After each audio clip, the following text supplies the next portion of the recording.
Greetings, Guardians. This is Olympus Alliance, Guardians. After an entire week dedicated to Cleaver, there is still one important thing missing. We explored his rework, his relics, his new synergies, and just how dangerous the Butcher can become. But especially for our newer Guardians, there is still one question we need to answer. How should you actually build Cleaver? Which skins should come first? Which glyphs and artifacts deserve your resources? Which talisman should you consider? And after everything we've shown about how powerful Cleaver can be, there is another question that may be even more important. How do you counter him? So today, we're closing our Cleaver week with his complete build guide. But without wasting your time, Cleaver is a tank from the way of chaos, standing directly on the front line. So the philosophy behind his build is simple. Survival comes first. Cleaver needs time to use his hook, disrupt formations, apply his pure damage, control enemies, and create opportunities for the rest of his team. So let's start with his skins.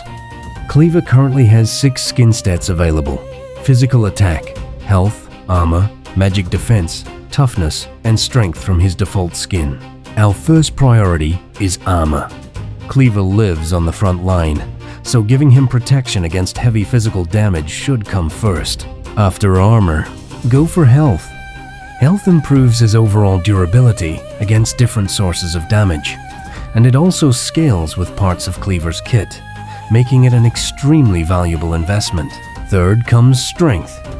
This is Cleaver's primary stat, contributing to his overall development, survivability, and the power of several of his skills. After strength, go for toughness. Toughness helps Cleaver deal with opposing crushing, adding another defensive layer when his health starts dropping. Then comes magic defense to complete his protection against dangerous magical damage dealers. And finally, physical attack. Physical attack isn't useless, but Cleaver's first responsibility is still being your tank, so his defensive development should come before maximizing his offensive stats. So remember the order: armor, health, strength, toughness, magic defense, and finally physical attack. And one little note for the future: if Cleaver receives another armor or health skin, that could immediately become one of his highest priorities. Now let's move to glyphs. Here we can be even more straightforward. Cleaver has physical attack, armor, health, magic defense, and strength. Start with armor, then health, followed by strength, magic defense, and finally physical attack. Again, we're building the defensive foundation first and the offensive stat last. For newer Guardians, take all 5 glyphs to level 40. Going beyond that should be something you consider if you're specifically chasing the class skill, rather than simply spending resources because more levels are available. Now let's talk about artifacts. Cleaver's weapon artifact provides armor to the entire team. When he activates his first skill, his book increases armor and magic defense, and his ring increases strength. For us, the book comes first. It's simply too valuable for a frontline tank because you're developing both armor and magic defense simultaneously. After the book, prioritize the weapon. The armor bonus can help the entire team survive against heavy physical damage, so Cleaver isn't only protecting himself anymore. And finally, the ring. Strength is valuable, but Cleaver's specific defenses and the defensive benefit he can provide to the team take priority. So it's book, weapon, and then ring. When it comes to Gift of the Elements, there isn't much debate. Max it. Cleaver stands directly in front of everything the enemy throws at you. He needs the armor, health, and overall stats to survive long enough to actually perform his role. Don't build half a tank and then wonder why the Butcher disappears before the real battle begins. Now we reach his talismans, and this is where you have 2 very good options. Cleaver's first talisman provides strength and health. His second provides crushing and toughness. The first is an excellent traditional tank option. more strength, more health, more durability, and it's available through the Eternal Frontier shop. The second talisman is VIP and gives Cleaver a different profile. Crushing adds additional offensive pressure against weakened opponents, while Toughness provides another defensive layer against opposing crushing. Both are excellent. So don't automatically assume that having access to the second means the first suddenly becomes useless.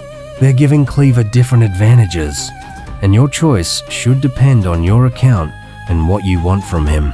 And now, we've spent an entire week making Cleaver stronger, so let's spend a few minutes trying to destroy him.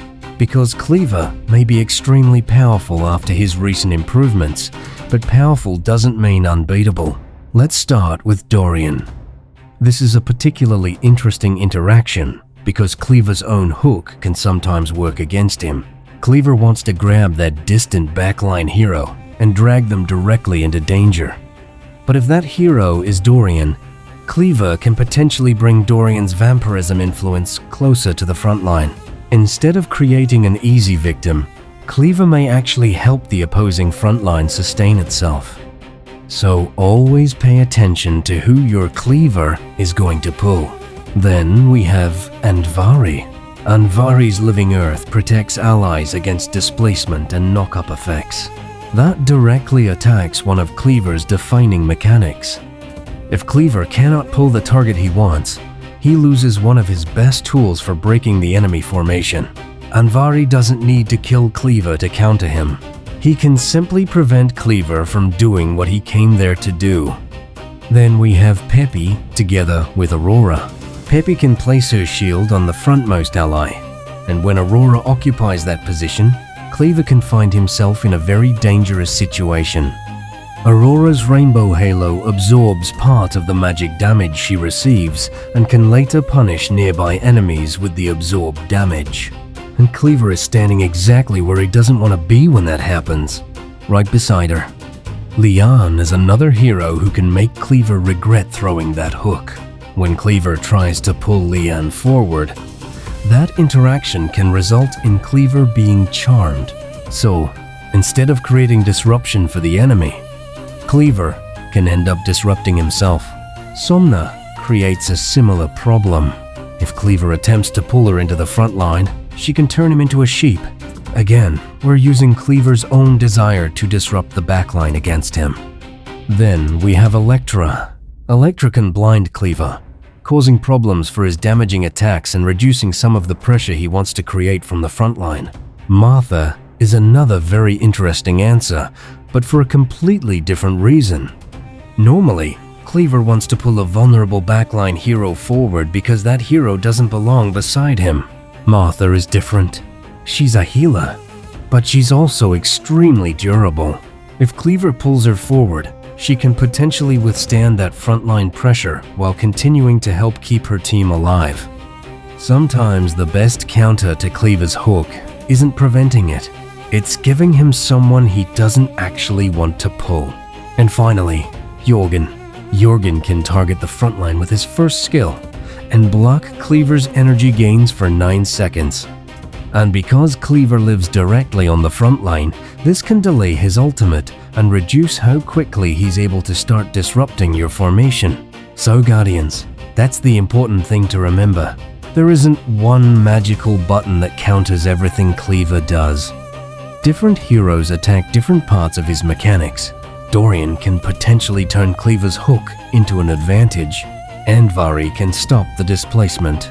Peppy and Aurora can punish his frontline position. Lian and Somna can make the hook backfire. Electra can interfere with his attacks.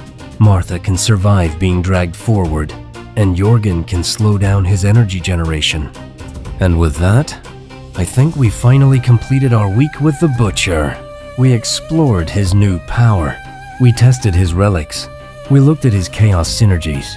And now you know exactly where to start if you're building Cleaver, and what to consider when you find him standing on the opposite side. For our newer Guardians, don't try to max everything at once. Follow the priorities, build his defensive foundation, and develop him according to the resources your account can actually support.